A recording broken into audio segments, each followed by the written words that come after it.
You're listening to The Jay Barker Show on Tide 100.9 in Tuscaloosa.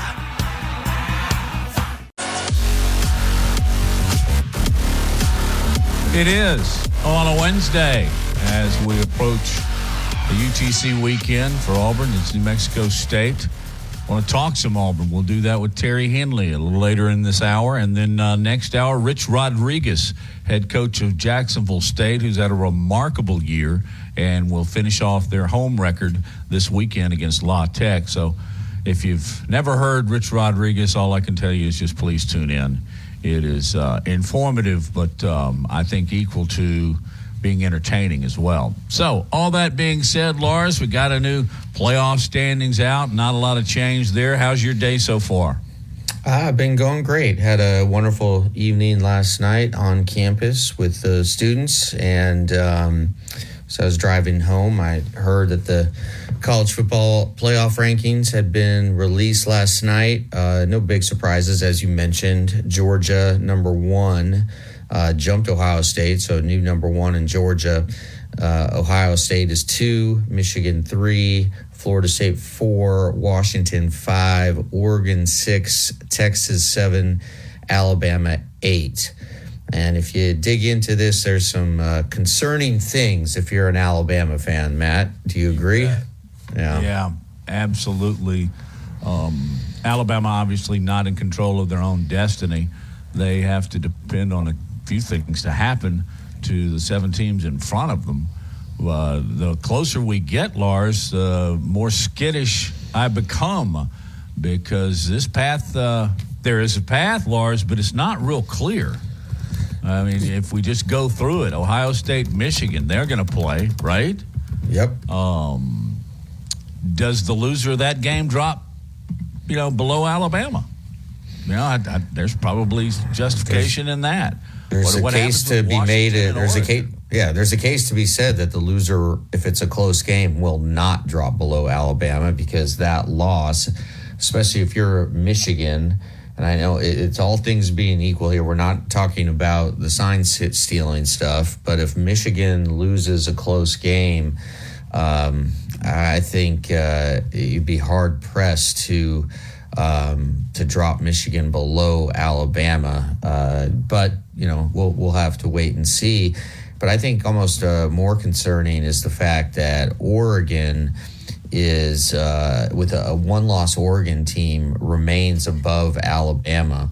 And so if that, again, remains the case, and Oregon has Arizona State left, that's on the road, and then Oregon State, that's in Eugene.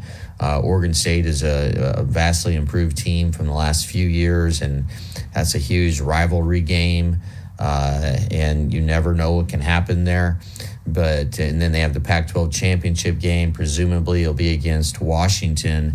But if Washington ends up running the table to the big Pac-12 championship game and they face Oregon, you can go ahead and pencil the winner of that into the college football playoffs, just like you most likely can pencil the winner of Ohio State, Michigan into the college football playoffs.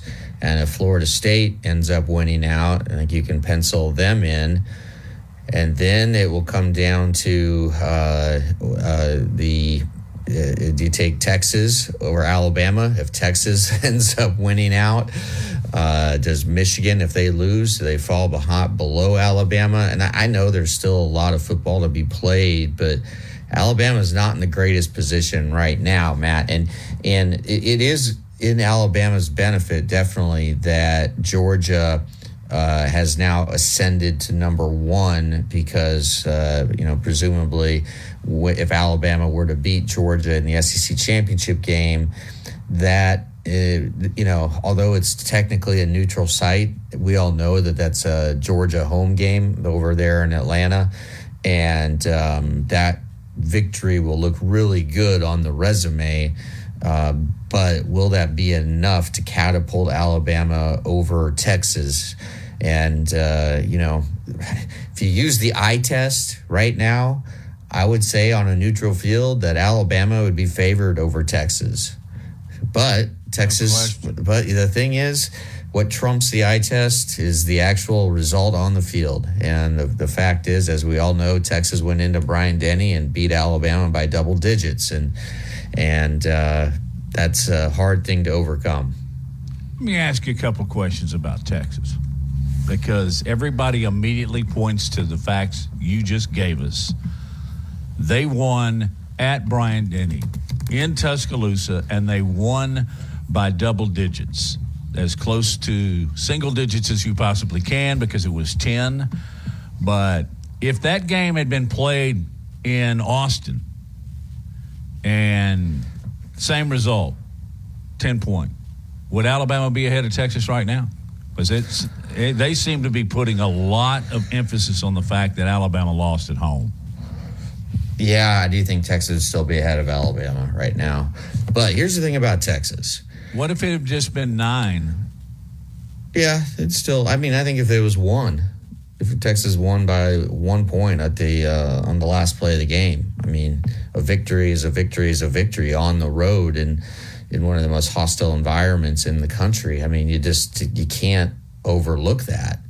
Now, Texas's loss to Oklahoma keeps looking worse and worse as Oklahoma, struggles. But look, on Saturday, Texas travels to Ames, Iowa, and for a 7:00 Central kick, and it's going to be on Fox. And Ames, Iowa is a tough place to go, especially in mid-November.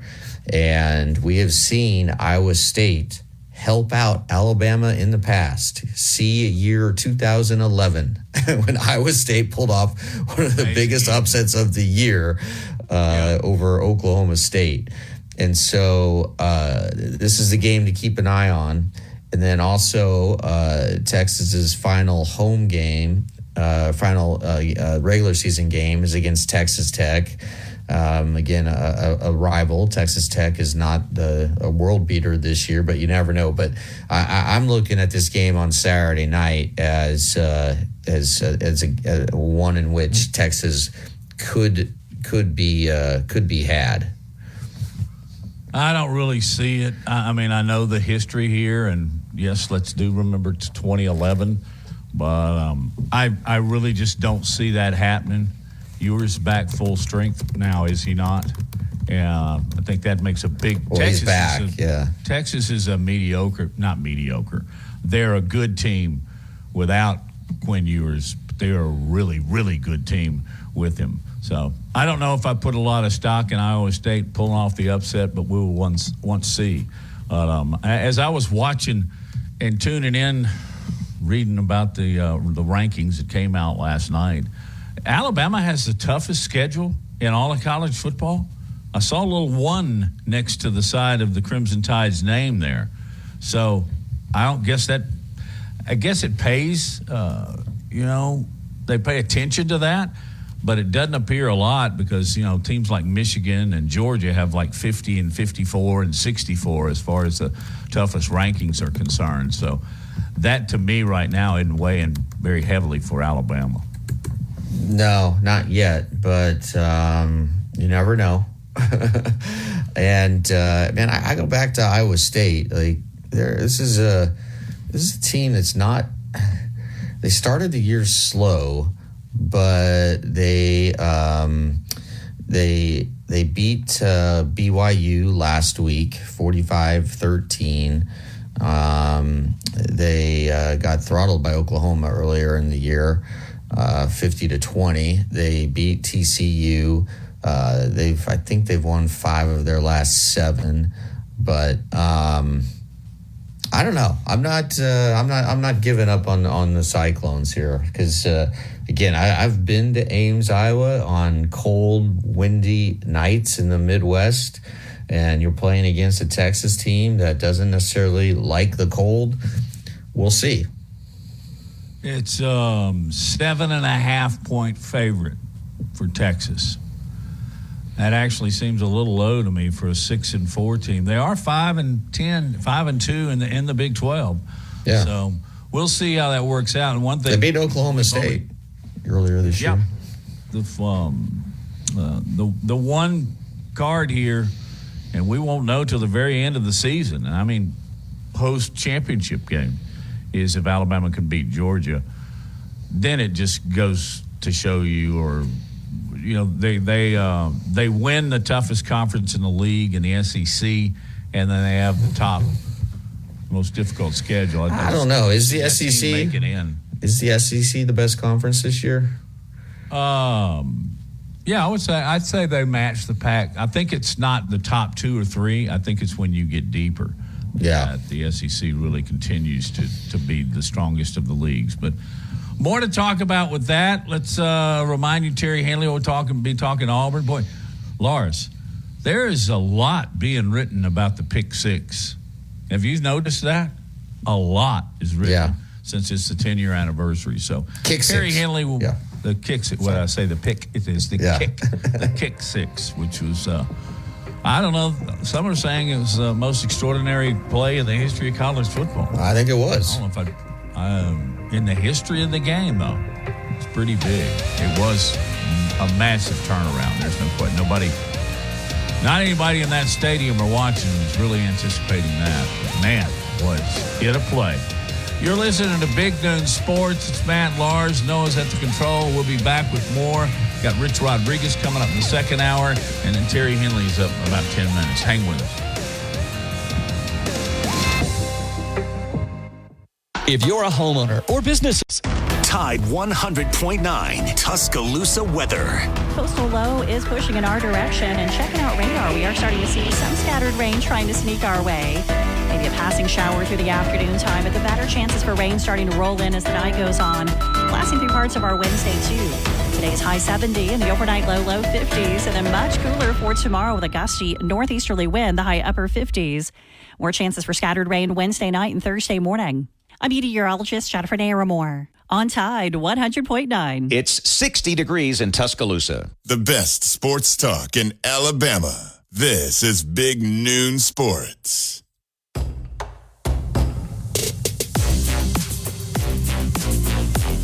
Many of you just heard the weather report, and we were chatting a bit during the break about James Spann. He can still give the temperature. He's still just tough as nails, but he's still recovering a couple of days, and he should be all right.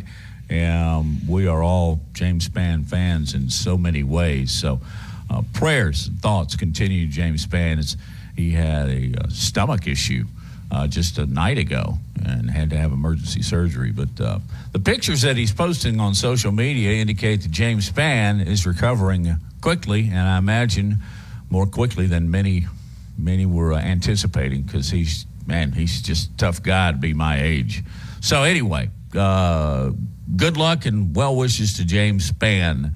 Now, we're going to take some calls. If you have a comment on the college football rankings, love to hear them at 205-342-9904. And a reminder that Lars and myself will be live at Innisfree, the Irish pub there in Tuscaloosa this Wednesday from noon until 2. Of course, it's the University of Tennessee Chattanooga weekend. Lars, that also falls on what is called Senior Day, and Alabama will salute its rightful seniors as well. Yeah, and that'll be a pretty fun experience. I am contemplating taking my 3 kids by myself. By myself. Robbie Glenn was kind enough to pass some tickets along, and I don't know. We'll see. I talked to their mother, and she said, well, I wouldn't do it, but go for it. Well, we did it with the Stallions, and I think we survived. Yeah, but the Stallions, you can park about a block away, and you're not dealing with an hour car ride at least down there from Birmingham, and traffic and snacks, and Well, I mean, seriously, here's something I'm thinking about, right? My girls are 6 years old. What happens when one of them has to go to the bathroom? Well, all three of us have to go, and they're not comfortable going into the bathroom by themselves. So I have to bring all three of them into the boys' room, and it's a little tough to manage sometimes, but. I mean, these are the things you think of. Yeah. These are the things you think of before you make this commitment of going down. Like, how am I going to handle the bathroom situation? So, I don't know. If anybody has any advice, please call in. I would love to hear it. Taking two 6-year-old girls and an 8-year-old boy to an Alabama game by yourself. And they don't need Mountain Dew to get all jacked up. No, they're jacked high up. Gear unless they keep the engine redlined all the time, for sure. Okay, we've heard that overall the big sports story of the day is Cleveland Browns quarterback Deshaun Watson is gonna miss the rest of the season after suffering a broken bone in his throwing shoulder that he sustained in Cleveland's really electric 33-31 comeback over the Ravens on Sunday. And I don't know if you saw this game, Matt, but Watson took a bunch of hard hits. He also suffered a high ankle sprain. And so the Ravens now are just hoping that he'll be ready to start the 2024 season. But yeah, the MRI revealed that he has what's called a displaced fracture to the glenoid in his right shoulder. That doesn't sound good. I don't know if it'll be career ending. I doubt it. They don't seem to think so. But the problem for the Browns is that they've invested so much money, and that $230 million is guaranteed. So they are just absolutely in a salary cap Hades right now, and so they have no option but to hope that Deshaun can come back. And again, let's forget about how we feel about him personally, just professionally. You hate this because in the 12 games that he has played with the Browns, he really struggled. But against the Ravens on Sunday, he showed flashes of the star that he can be, because in leading this furious second half comeback, he was 14 of 14. Right on all three possessions that the team had in the second half, or in the last three possessions, and led them to a game-winning field goal. And so now the Browns, who have just an amazing defense led by Myles Garrett, who very well may be the Defensive Player of the Year, the Browns are going to turn to UCLA rookie Dorian Thompson-Robinson, who's nicknamed DTR. And he was a fifth-round pick. He played, it seemed like, 8 years at UCLA. I thought he did really well in the preseason, but he started the first game after Deshaun was hurt, and he really struggled against the Ravens, a 28-3 loss. So you got to feel bad for the Browns. You got to feel bad. Again, forget how you feel personally about Deshaun Watson. Just whenever an athlete suffers a catastrophic injury like this, Matt, you hate to see it. Well, you sure do. And in this case, if anybody doubted it before, he's tough as a pine nut. He said that every time he threw the ball in the second half, it hurt. And I don't know if anybody's ever been in that situation before. We got any former quarterbacks listening? But that puts an immense amount of pressure, because every time you release a ball, there's pain. And if you think that doesn't affect you mentally, when you're back to pass, you're in the pocket, you got to throw it between two defenders and into a receiver's hand, you're thinking, have I got enough to squeeze it in there? Yeah. What did you just say? He was 14 of 14 in his last 14 of 14. Yeah. And that was kid. And that was that game could have been, and again, I'm just saying this, forget about how we feel about him personally. As an NFL player, that was his signature moment as a Cleveland Brown. That was obviously by far the best he had played. And you got the sense watching that, you're like, oh man, Deshaun Watson is back.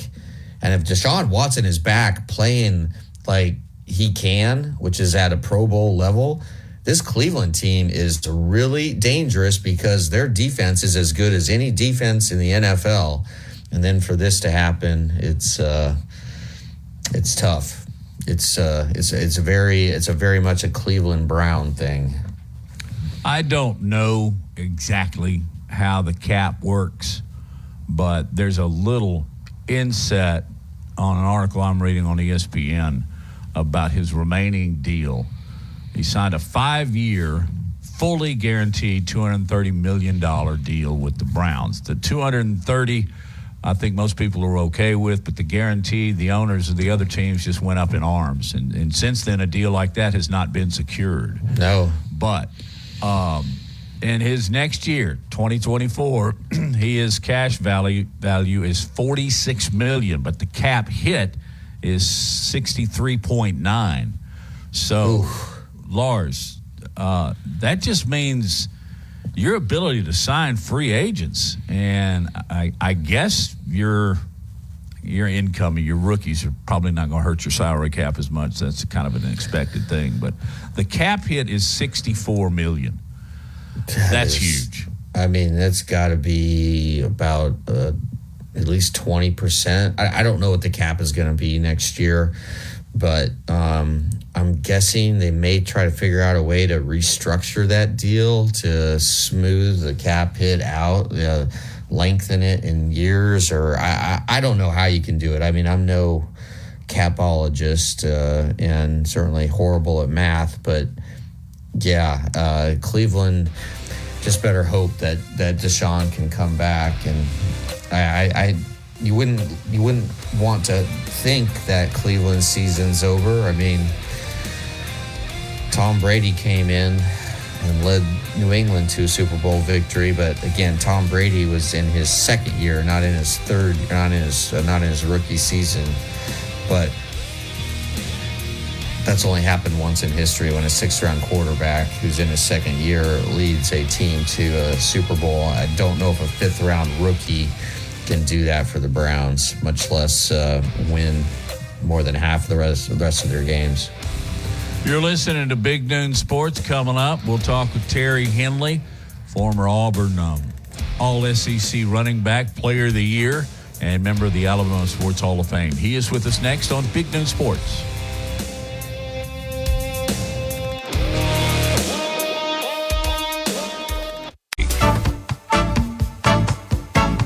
Securing the best mortgage possible requires a lender who has knowledge, is trustworthy, and treats customers like family. And no one is better at all of this than the mortgage miracle worker, Haley Sansing. Based right here in Tuscaloosa, Haley Sansing has spent decades working in the mortgage industry. With Haley, it's personal, holding your hand from contract to close. With Haley, it's about one thing, you. Call Haley on her cell, yes, her cell, 205-792-1813. That's 205-792-1813. Let Haley help you. NLMS number 230376.